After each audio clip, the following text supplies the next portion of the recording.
विद्या भारती। सखी सहेली सुनने वाली सभी सखियों, सहेलियों और श्रोताओं को नेहा शर्मा और आकांक्षा सिंह का नमस्कार। तो आकांक्षा, मौसम बदल रहा है, बहुत सी ऐसी बातें हो रही हैं जो इस मौसम में होती हैं और जो नहीं होनी चाहिए वो बातें भी होती हैं, जैसे कि बाल चिपचिपे होते हैं, झड़ने लगते हैं। तो इन सब से कैसे बचा जाए कि आज हम बताने वाले हैं। हाँ, यानी बारिश के दिनों में बालों की क्या खास देखभाल की जाए, है ना। साथ ही साथ नेहा, आज धारावाहिक चित्रलेखा की अगली कड़ी भी हम सुनेंगे। ये कड़ी भी सुनेंगे और सबको इसका इंतजार रहता है। बहुत ही अच्छी धारावाहिक हम सभी सुनते हैं साथ में। और सखी विशेष में आज हम बात करने वाले हैं महिला लॉन बॉल टीम, जो अभी हाल ही में स्वर्ण पदक जीत कर आई है, उनके बारे में हम बात करने वाले हैं आज। और आज एक बहुत खास दिन भी है, आज है भारत छोड़ो आंदोलन दिवस। बिल्कुल, तो इस पर भी हम बात करने वाले हैं। हमारे सभी जो स्वतंत्रता आंदोलन जो है, इसमें भारत छोड़ो आंदोलन का बड़ा महत्व है। बिल्कुल। और इस आंदोलन को राष्ट्रपिता महात्मा गांधी ने 8 अगस्त 1942 को शुरू किया था। तो इसके विषय में एक मत है, क्या कह सकते हैं इसे, बहुत से लोग 9 अगस्त को भी मनाते हैं, क्योंकि 8 अगस्त 1947 को तो ये मुंबई अधिवेशन में इसका प्रस्ताव पारित हुआ था और 9 अगस्त को पूरे देश में करो या मरो के नारे के साथ ये आंदोलन शुरू हुआ। बिल्कुल सही बात कही तुमने नेहा। और मुंबई के ग्वालियर टैंक मैदान में ये आह्वान किया गया था, इसीलिए इस मैदान को अगस्त क्रांति मैदान के नाम से भी जाना जाता है। और ये जो आंदोलन है, इसे अगस्त क्रांति के रूप के नाम से भी जाना जाता है। बिल्कुल। और आज के इस दिन को महत्वपूर्ण इसलिए माना जाता है क्योंकि एक तरह से ये सीधे तौर से ब्रिटिश शासन के खिलाफ एक क्रांति का अभियान था और इसके बाद से ही लोगों के बीच देश की स्वतंत्रता को पाने के लिए एक ललक सी भर गई थी। और इस आंदोलन के अंतर्गत लोगों के बीच हड़ताल, बहिष्कार और धरना जैसे प्रदर्शन काफी बड़े पैमाने पर होने लगे। यहाँ तक कि महात्मा गांधी जी को पुणे के आगा खान पैलेस में कैद कर दिया गया और कई बड़े नेताओं को, जो उस वक्त स्वतंत्रता प्राप्ति की बात करते थे, आंदोलन के अग्रणी थे, उन्हें भी गिरफ्तार कर लिया गया था। जी, और इस आंदोलन से कई बड़े नेताओं का उदय हुआ, एकता और भाईचारे की भावना का भी उदय हुआ। और इस आंदोलन के बाद भी लोगों को कई तरह से आंदोलन में जुड़ना पड़ा और कुछ सालों बाद हमने आजादी का स्वाद चखा। बिल्कुल। भारत छोड़ो आंदोलन देश के महत्वपूर्ण आंदोलनों में से एक है और इसके जरिए ब्रिटिश शासन को ये बताया गया कि उनके दिन अब भारत में लद गए हैं। बिल्कुल। और ये भारत में ब्रिटिश शासन के विरुद्ध सविनय अवज्ञा आंदोलन था, यानी कि हम पूरे विनम्रता के साथ आपके बनाए नियमों का पालन नहीं करेंगे। ये एक अलग ही तरह का एक अपने आप में आंदोलन था और इस आंदोलन ने युवाओं पर बड़ा असर डाला और वो सीधे तौर से इस आंदोलन का हिस्सा बनते गए। और आकांक्षा, भारत माँ का जो मस्तक है गर्व से ऊंचा कर रहे हैं। कॉमनवेल्थ गेम में जो हमारे सब खिलाड़ी गए हुए हैं, वो भी पूरी तरह से जी जान लगा रहे हैं। बहुत अच्छा प्रदर्शन। हाँ, शानदार प्रदर्शन भारतीय खिलाड़ियों का और पूरे विविध भारती परिवार की ओर से उन्हें शुभकामनाएं और बधाई प्रेषित करते हैं। बिल्कुल। और ऐसी ही एक टीम की बात भी आज हम करने वाले हैं जो स्वर्ण पदक लेकर आई हैं। और कॉमनवेल्थ गेम में हाल ही में भारत की 4 महिला खिलाड़ियों ने एक कम चर्चित खेल, या हम कह सकते हैं इसके नाम हमने बहुत ज्यादा नहीं सुना था पहले, लॉन बॉल ये गेम है जिसमें उन्होंने न सिर्फ अपनी पहचान बनाई बल्कि देश के लिए स्वर्ण पदक जीत लाई हैं। और इसके बाद से ही इन महिला खिलाड़ियों को लेकर कई तरह की बातें हो रही हैं, क्योंकि इसके पहले देश में ना तो कोई इस खेल के बारे में ज्यादा जानता था और ना ही इन खिलाड़ियों को भी कोई जानता था। और तो हम आज इन्हीं 4 महिलाओं की जीत का जश्न मनाने के लिए आ गए हैं। बिल्कुल। लेकिन नेहा, पहले ये बता दें कि आखिर ये खेल जो है लॉन बॉल खेला किस तरह से जाता है। बिल्कुल। तो लॉन बॉल खेल में एक गेंद होती है जिसे जैक यानी लक्ष्य तक पहुंचाना होता है। इसके लिए खिलाड़ी इस जैक की ओर गेंद को जमीन पर लुढ़काते हुए फेंकता है और जिसकी गेंद जैक के ज्यादा नजदीक होती है वो अंकों के आधार पर विजेता होता है। और इस खेल में रबर, लकड़ी या प्लास्टिक की बनी होती है ये जो गेंद होती है जी। इसमें कुछ गेंद पूरी तरह गोल न होकर 2 साइड वाली होती है और इस खेल को सिंगल, डबल और 4 खिलाड़ियों द्वारा खेला जाता है। बिल्कुल। और 22 सालों बाद इस खेल में भारत को पदक मिला है और वो भी स्वर्ण पदक। और ये पदक लाने वाली महिला टीम के सदस्य हैं लवली चौबे, रूपा रानी तिर्की, पिंकी और नयन मोनी साकिया। तो इनके बारे में आज जब हम बात कर रहे हैं आकांक्षा, तो एक गर्व तो होता ही है क्योंकि बहुत ही अच्छी एक शुरुआत कह सकते हैं, क्योंकि हमने इस बारे में सोचा नहीं कभी, या इस बारे में हम उतना ज्यादा नहीं जानते आमतौर पे। बिल्कुल। लेकिन फिर भी इस तरह से मतलब काफी अनसुना और एक तरह से कहे ना अनछुआ खेल है ये, खासकर अगर भारतीय और भारतीय खिलाड़ियों भारतीय खेलों की बात करें तो जी, भारतीय पुरुष खिलाड़ी इसमें जाते रहे हैं, लेकिन फिर भी ये एक नाम उतना नहीं कमाया जा सका है अब तक जो इन्होंने अभी कमाकर वो लेके आई हैं। लवली चौबे और रूपा रानी की अगर हम बात करें तो दोनों ही झारखंड से आती हैं और बचपन से ही खेल की शौकीन थी लवली, जो कि एक धाविका थी और लॉन्ग जंपर भी थी। लेकिन ट्रेनिंग के दौरान उन्हें चोट लग गई और उन्हें खेल छोड़ना पड़ा। वो निराश तो थी, लेकिन उन्होंने हिम्मत नहीं हारी और लॉन बॉल में अपना हाथ आजमाया। क्या बात है। और जब साल 2008 में उन्हें एक राष्ट्रीय प्रतियोगिता में इनाम मिला तो उन्हें लगा कि वो इसे जारी रख सकती हैं। जी। पिछले कॉमनवेल्थ गेम में वो 1 अंक से चूक गई थी, लेकिन इस बार उन्होंने वो कमी पूरी कर दी। वो झारखंड में पुलिस हैं। और बात करें रूपा रानी तिर्की की तो वो रामगढ़ की जिला खेल पदाधिकारी हैं। उनका जन्म रांची में हुआ है और वो पहले भी लॉन बॉल में ऑस्ट्रेलिया में भारत का प्रतिनिधित्व कर चुकी हैं, लेकिन इस साल अपनी साथी महिला खिलाड़ियों के साथ उन्होंने इतिहास रचा। बिल्कुल। और वो कहती हैं कि झारखंड का नाम भी हमने देश में रोशन कर दिया है। हाँ।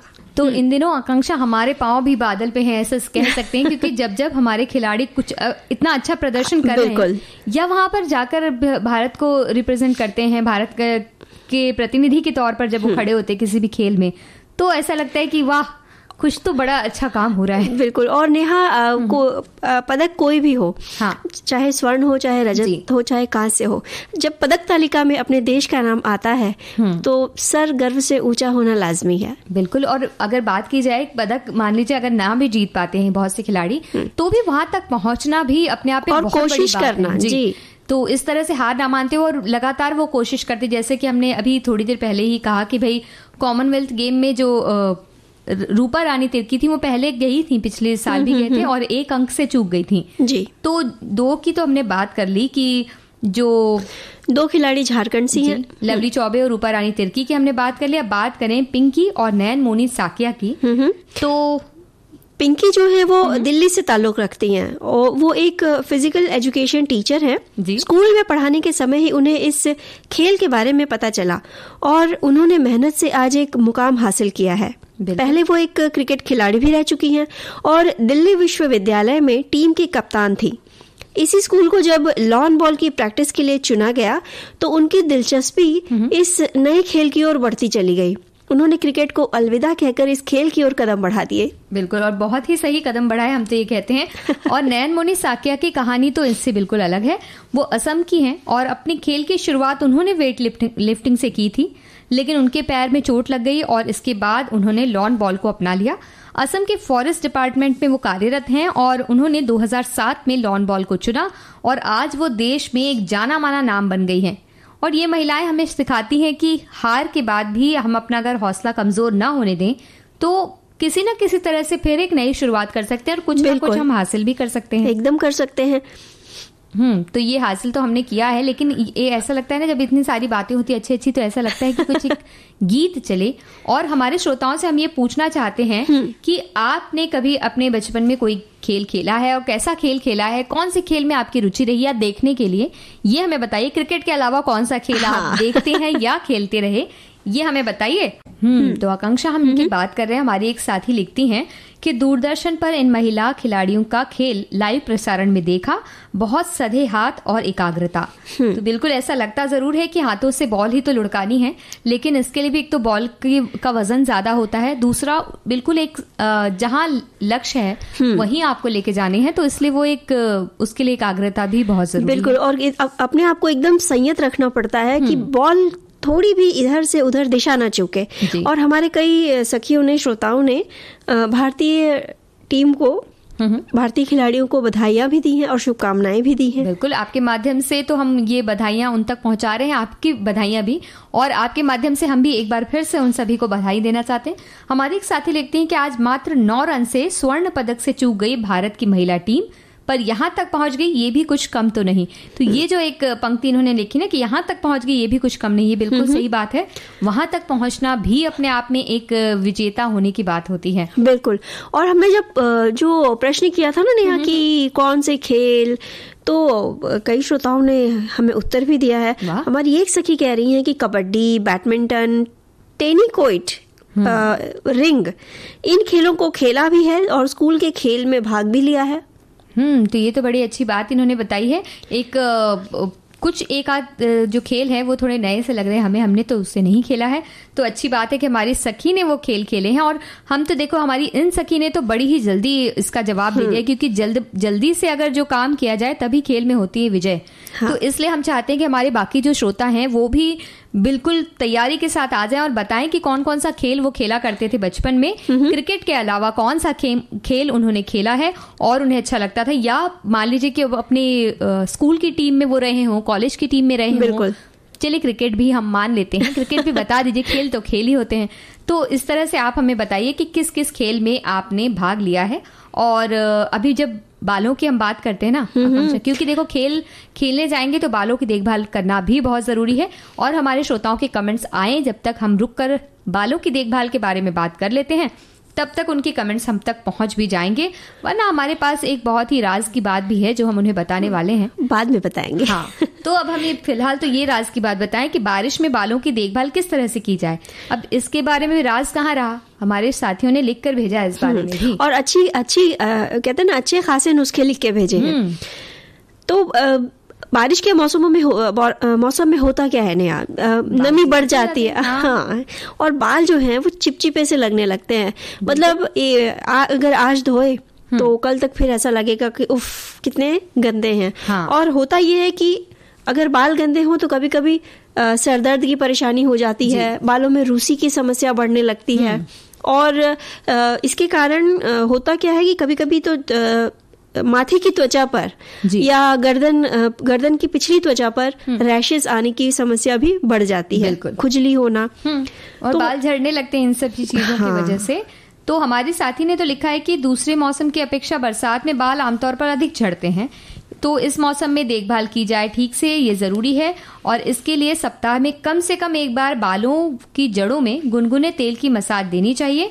इससे बालों में नमी बनी रहती है। बारिश में भीगने से बालों में नमी नहीं रहती, तो उन्हें अच्छे से शैम्पू करना चाहिए। मतलब भीग जाते हैं तो जब गीले होते हैं बाल तो अच्छे से शैम्पू करके धोना चाहिए। और गीले बालों में कभी भी कंघी नहीं करनी चाहिए, इससे बाल कमजोर होते हैं। तो बारिश के मौसम में जितनी बाल न भीगे उतना अच्छा है। तो इन्होंने मना कर दिया है कि बारिश के मौसम में अगर आप भीगने जाएं बाहर तो सिर पर कुछ टोपी ओपी लगाकर जाएं। भाई, अब बारिश के मौसम में अगर आप भीगे नहीं तो आपने बारिश का आनंद क्या लिया। तो इसका भी उपाय हमारे एक श्रोता लिख रहे हैं कि अगर आपको बारिश में भीगना पसंद या ऐसे भी बाल गीले हो गए हैं तो घर आकर उन्हें सुखाने से पहले शैम्पू कर ले। और बारिश में भीगने के बाद बाल जो हैं आपस में बहुत उलझ जाते हैं, साथ ही अपनी नमी जो है वो भी खो देते हैं। इसलिए पहले बालों को धोएं और फिर कंडीशनर करें। बाल शैम्पू करने के बाद बेहद नाजुक हो जाते हैं, इसलिए उन्हें तौलिया से रगड़कर सुखाने के बजाय हल्के हाथों से पोंछ दें और प्राकृतिक रूप से सूखने दें। इसके बाद ही बालों में कंघी करें। बिल्कुल। तो हमारे साथी कह रही हैं, हमारे साथी ने कहा है कि भाई जब आप नहाते हैं तो उसके पानी का टेम्परेचर भी लेना चाहिए, क्योंकि कई बार क्या होता है कि बहुत ज्यादा हमारा टेम्परेचर बढ़ा होता है उसका, या एकदम गर्म पानी से बाल नहीं धोना चाहिए। और कई बार हम जब अलग अलग प्रोडक्ट्स इस्तेमाल करते हैं उसमें सल्फेट जैसे केमिकल्स मौजूद होते हैं जिससे भी बाल डैमेज हो जाते हैं। और इसके साथ साथ इन्होंने बहुत सारी बात कही है कि जैसे नेचुरल ऑयल्स हम जो करते हैं उससे पोर्स ब्लॉक हो जाते हैं। इस तरह से उन्होंने कहा कि बाल ड्राई हो जाते हैं हमारे, और इसलिए रोज नहीं धोना चाहिए। हर रोज धोने की बजाय 2-3 दिनों के बीच धोना चाहिए। और बालों को हमेशा ठंडे या गुनगुने पानी से धोइए और गर्म तेल से स्कैल्प की मसाज कीजिए और शैम्पू से धोइए। यानी कि जो बालों की त्वचा होती है बालों के भीतर खोपड़ी के पास, तो उसमें हमें करने चाहिए, तेल लगाना चाहिए थोड़ा गर्म करके। लेकिन ना कहते हैं कि बारिश के मौसम में अब ऐसे पूरा तेल लगाकर आपने छोड़ दिया तो भी बहुत परेशानी होती है। तो इसलिए तेल लगाइए या तो रात में जब अगले दिन आपको सिर धोना है, या सिर धोने के 1 घंटे 2 घंटे पहले आप तेल लगा सकते हैं। तो जितना तेल उसे जरूरी है आपके सिर को वो सोखना ले लेता है। बिल्कुल। और अगर हम बात करें कि देखिए बहुत सारी बातें तो हमारे साथियों ने कह दी है कि बालों में तेल लगाने की सलाह तो हमने जैसे कहा कि तेल 2 घंटे पहले लगाइए या रात के पहले तेल लगाइए, बालों को गीला मत रखिए, बालों को हर 2 दिन में धोइए ताकि वो और अच्छी तरह से सुखाइए भी। बालों को बांध के रखने की सलाह भी दी जाती है बारिश के मौसम में, ताकि बारिश में बालों को सुरक्षित रखा जाए। बंधे रहेंगे और अगर आपने छाता लिया या ऐसा कुछ लिया, खुले बाल रहेंगे तो वो ज्यादा भीगेंगे। अगर आपने बाल बांध के रखे हैं तो उसके भीगने की संभावना भी कम हो जाएगी, और कम भीगेंगे तो परेशानियां नहीं होंगी। और लेकिन अगर भीग ही गए हैं तो उन्हें सुखाना बेहद जरूरी है। बिल्कुल।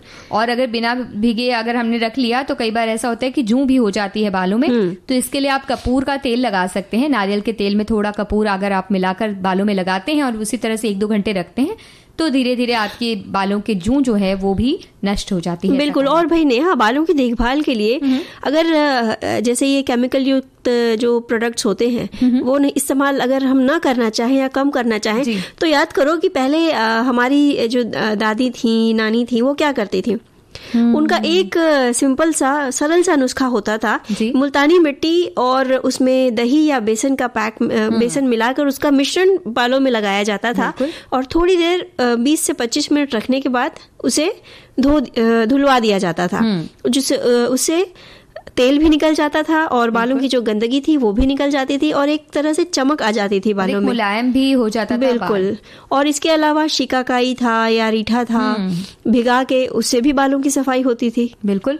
और उसी तरह से हम कई बार अलग अलग तरह के पैक भी लगाते हैं, जैसे कि दही और नींबू मिलाकर भी लगाते हैं, इससे भी रूसी चली जाती है, बाल लंबे और मुलायम होते हैं। इसके अलावा नीम के पत्तों का पेस्ट लगाने की भी सलाह दी जाती है। साथ ही मेथी दाना को भी अगर आप भिगाकर पीस के लगाते हैं तो बालों को एक अलग ही वो आभा देता है, कह सकते हैं। मोटे होते हैं उससे बाल, घने होते हैं, ऐसा कहा जाता है। हाँ। और इसके अलावा जो मीठी नीम होती है या जिसे हम कड़ी पत्ता भी कहते हैं, जो सब्जी के साथ या बघार वगैरह में जो हम इस्तेमाल करते हैं, वो भी बालों के लिए एक अच्छे टॉनिक का काम करता है। अगर उसे हरे पत्ते को पीस कर उसका जो पेस्ट है वो बालों में लगाएं तो जो झड़ने की समस्या है वो भी कम होती है और चमक तो आती ही है। ये तो आपने बिल्कुल अच्छी बात बताई है। इसके बारे में हमें कुछ ना कुछ तो करना ही होगा।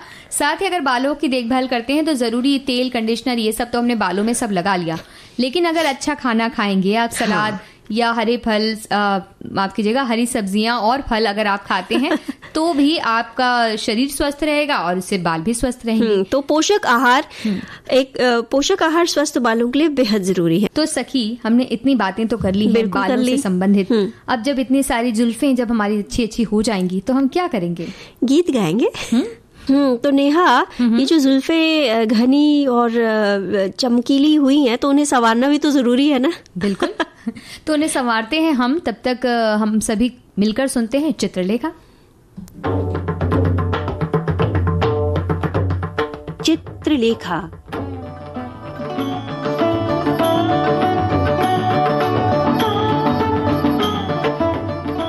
हिंदी के अमिट हस्ताक्षर भगवती चरण वर्मा की जगत प्रसिद्ध रचना चित्रलेखा।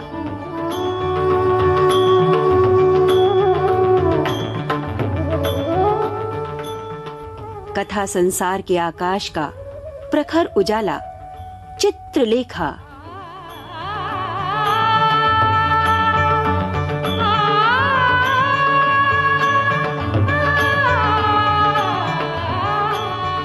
सत्रहवीं कड़ी के पूर्वार्ध में हमने पाया चित्रलेखा और बीजगुप्त के संबंधों में उठता हुआ ज्वार भाटा, और उत्तरार्ध में हमारा परिचय हुआ पाटलिपुत्र के आर्यश्रेष्ठ मृत्युंजय से, जिनकी पुत्री यशोधरा विवाह योग्य हो चली थी।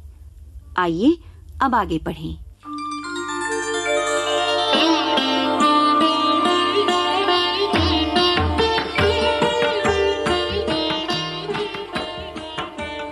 वृद्ध मृत्युंजय यशोधरा के लिए वर खोज रहे थे।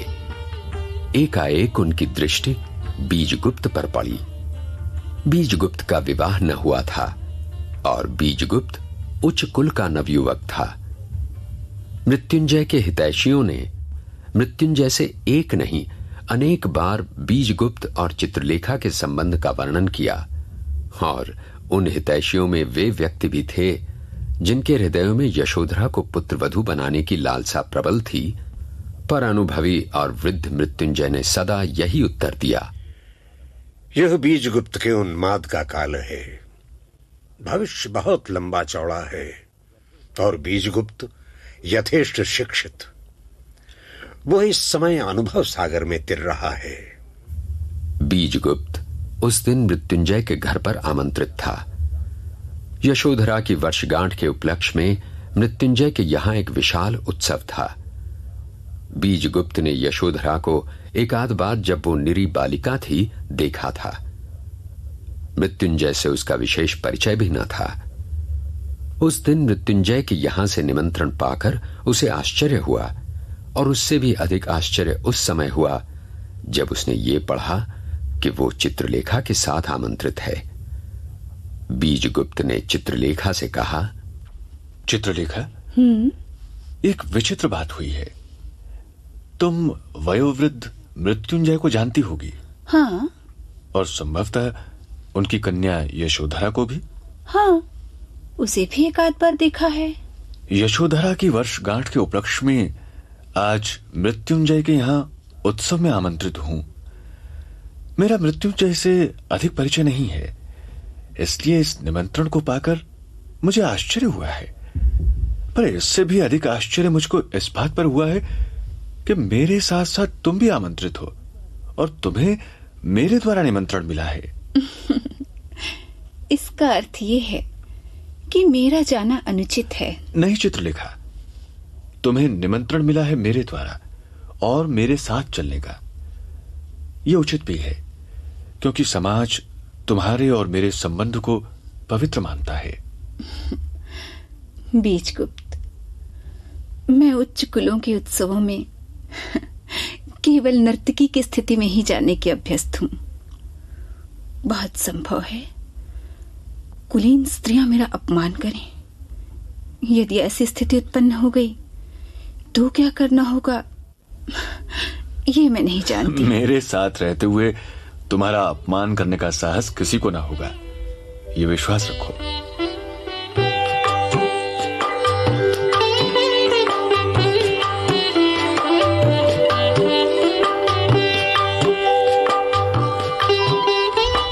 निर्धारित समय पर आमंत्रित अतिथि मृत्युंजय के द्वार पर पहुंचे। प्रहरी ने बीजगुप्त के आने की सूचना दी। यशोधरा के साथ मृत्युंजय द्वार पर आया। मृत्युंजय ने बीजगुप्त का स्वागत किया और यशोधरा ने चित्रलेखा का। श्वेतांक पीछे पीछे चला। द्वार पार कर सब लोग नृत्य भवन में पहुंचे। पाटलिपुत्र के प्रायः सभी प्रभावशाली व्यक्ति उपस्थित थे। सबों ने बीजगुप्त और चित्रलेखा के आने पर हर्ष ध्वनि की। चित्रलेखा यशोधरा के साथ स्त्रियों के समुदाय में चली गई। बीजगुप्त मृत्युंजय के साथ रहा। यशोधरा को देखकर चित्रलेखा चकित हो गई।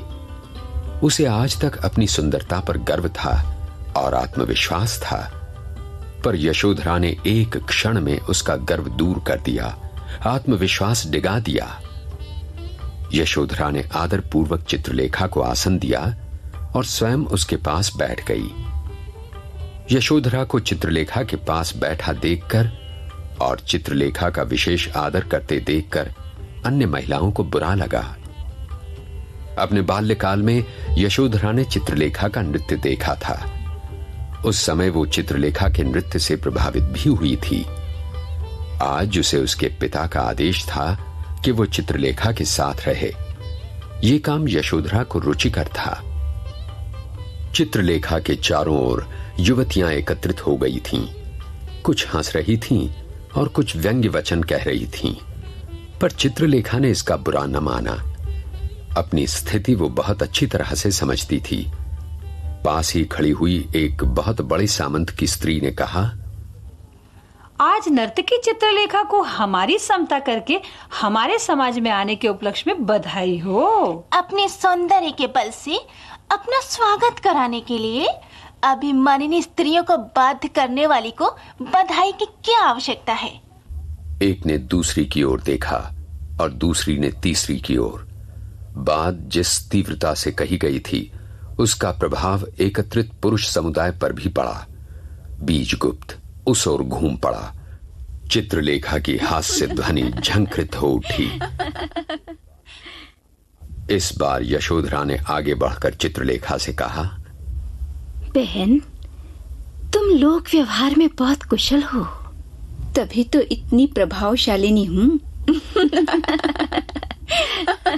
नवयुवक समुदाय की आंखें उधर उठ गईं।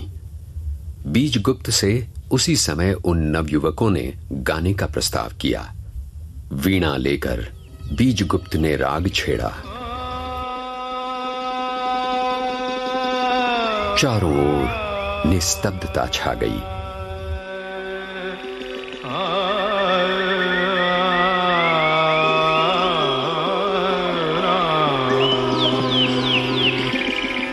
ऋतु बसंत आई, बन उपवन धूम मिलिंद, प्रफुल्लित सुगंध मंद पवन आवत मिलिंद, मधुकर मधुर गूंजत ऋतु बसंत। स्त्री और पुरुष दोनों मंत्रमुग्ध से बीजगुप्त के गाने को सुन रहे थे। बीजगुप्त ने गाना समाप्त कर दिया। इसके बाद मृत्युंजय ने स्वयं वीणे पर लोगों ने अनुभव किया कि बीजगुप्त के गाने के आगे यशोधरा का गाना फीका था। चित्रलेखा ने लोगों के ये भाव पढ़ लिए। उसने कहा, यशोधरा से एक प्रार्थना मैं भी करूंगी। यदि उसकी इच्छा हो तो इस समय वो अपनी रुचि का कोई गाना गाए। लोगों की दृष्टि चित्रलेखा की ओर घूम गई। मृत्युंजय ने चित्रलेखा की ओर देखा। वे चित्रलेखा के कथन के महत्व को न समझ सके।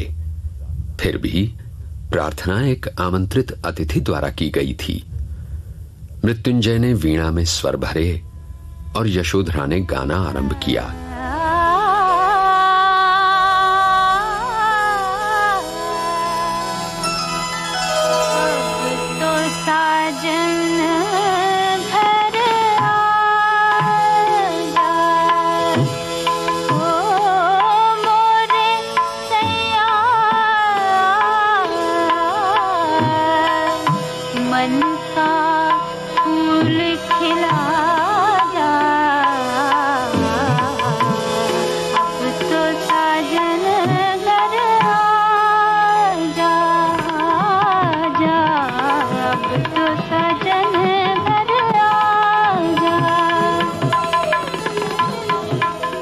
इस बार यशोधरा ने सबको मुग्ध कर दिया। लोग उसकी मुक्त कंठ से प्रशंसा करने लगे। गाना समाप्त हो गया और चित्रलेखा ने यशोधरा को बधाई दी। बहन यशोधरा, मैं तुम्हारे सुंदर गायन के उपलक्ष्य में बधाई देती हूँ। और चित्रलेखा, मैं तुमको यशोधरा की ओर से धन्यवाद देता हूँ। क्या अब मैं चित्रलेखा से अपना नृत्य दिखाने की प्रार्थना कर सकता हूँ? बीजगुप्त की प्रार्थना मेरे लिए आज्ञा के समान है। मृत्युंजय ने वीणा ली और बीजगुप्त ने मृदंग। चित्रलेखा ने नृत्य आरंभ कर दिया।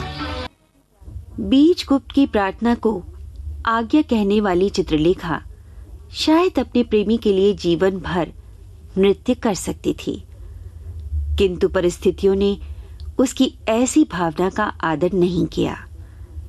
चित्रलेखा ने किस बात को अपना अनादर माना, ये हम पढ़ेंगे अगले सप्ताह 19वीं कड़ी में।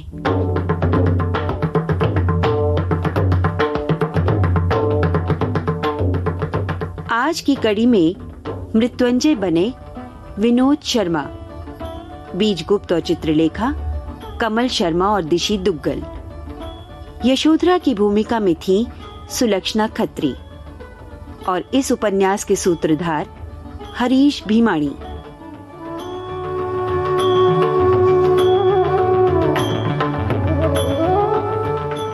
इस रेडियो पठन को श्रोताओं तक पहुंचाने में सहायक हैं राजेश मलिक तथा इस प्रसारण की परिकल्पना और प्रस्तुति विजय लक्ष्मी छाबड़ा और लोकेंद्र शर्मा।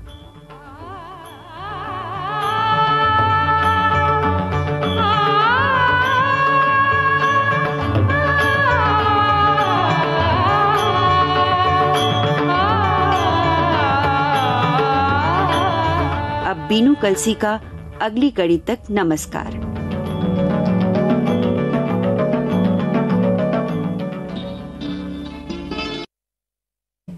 आकांक्षा, ये चित्रलेखा का ऐसा लगता है ना कि अंक अंक में ना हो, एक साथ सारा सुना दिया जाए, कितना अच्छा लगे। भाई नेहा, सारी मिठाई एक ही साथ खा लेना चाहती हो?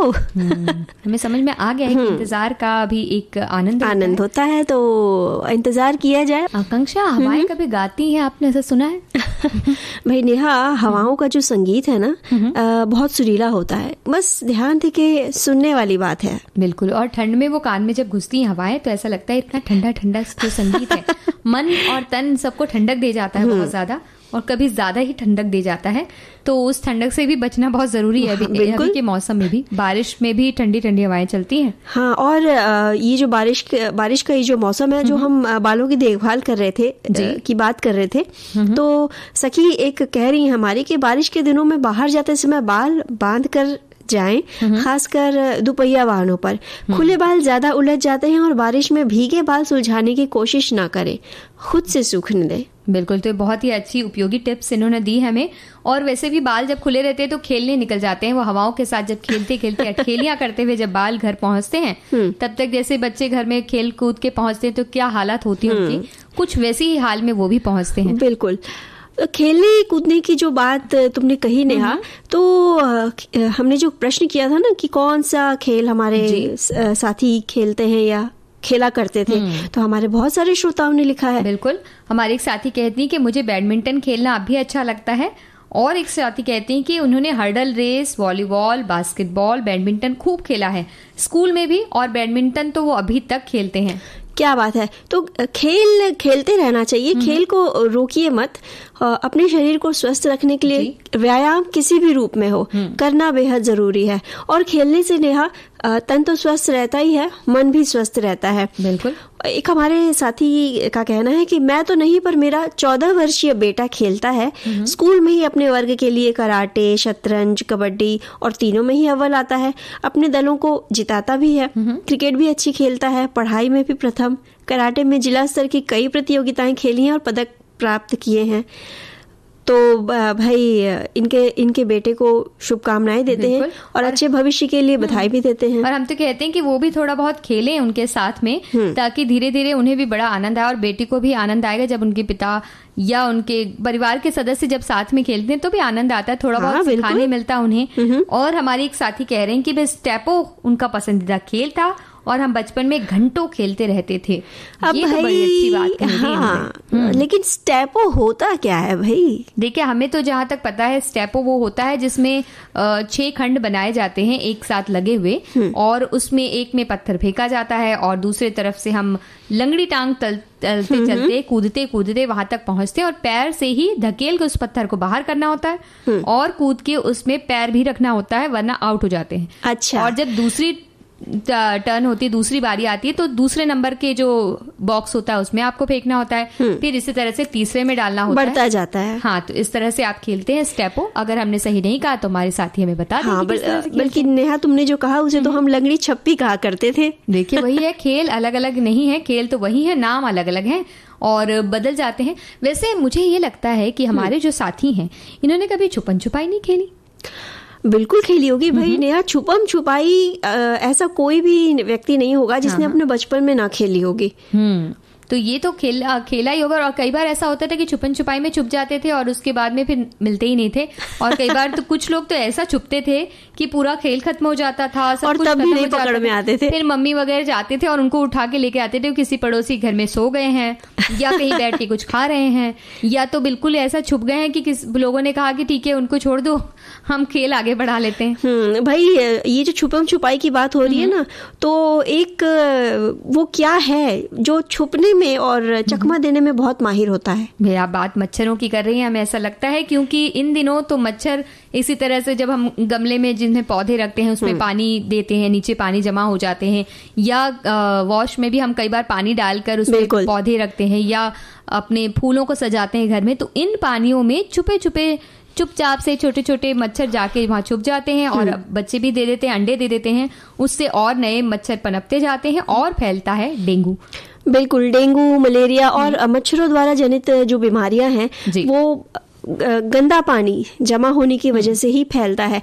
तो ये जो मौसम है, खासकर बारिश के दिनों में, कोशिश करें कि अपने आसपास या अपने इलाके में पानी जमा ना होने दें। जी। और पानी जमा हो भी रहा है तो महानगर पालिका के सहयोग से या खुद भी आप उसमें जो दवाएं आती हैं, हाँ जी, उसका पता लगा के उसका छिड़काव भी किया जा सकता है। उसका छिड़काव कर सकते हैं और समय समय पर अपने घर के जो गमले हैं उसमें पानी बदलना, ये सब चीजें आप खुद खासकर कूलर वगैरह का पानी उसे खाली करके साफ करके रखना बेहद जरूरी है गर्मियों के बाद बारिश के मौसम में। बिल्कुल। तो ये सारी बारिश की जो बातें हो गई आकांक्षा, और बारिश में भीगने के लिए भी मना कर दिया गया है, बारिश में सफाई करने के लिए कही जा रही है, तो ये क्या होगा? तो फिर पकौड़ियाँ कब बनेंगी बारिश में, ये बताइए। पकौड़ियाँ बनेंगी इस कार्यक्रम के बाद। चले? हाँ, तो चलिए, क्योंकि घड़ी ने भी कह दिया है कि आप बाहर जाएं और पकौड़ियाँ वगैरह खाएं। हमारे सभी साथी भी जिन्होंने उपवास किया है वो कल खाएं। और हमें दीजिए इजाजत। नेहा शर्मा और आकांक्षा सिंह का नमस्कार।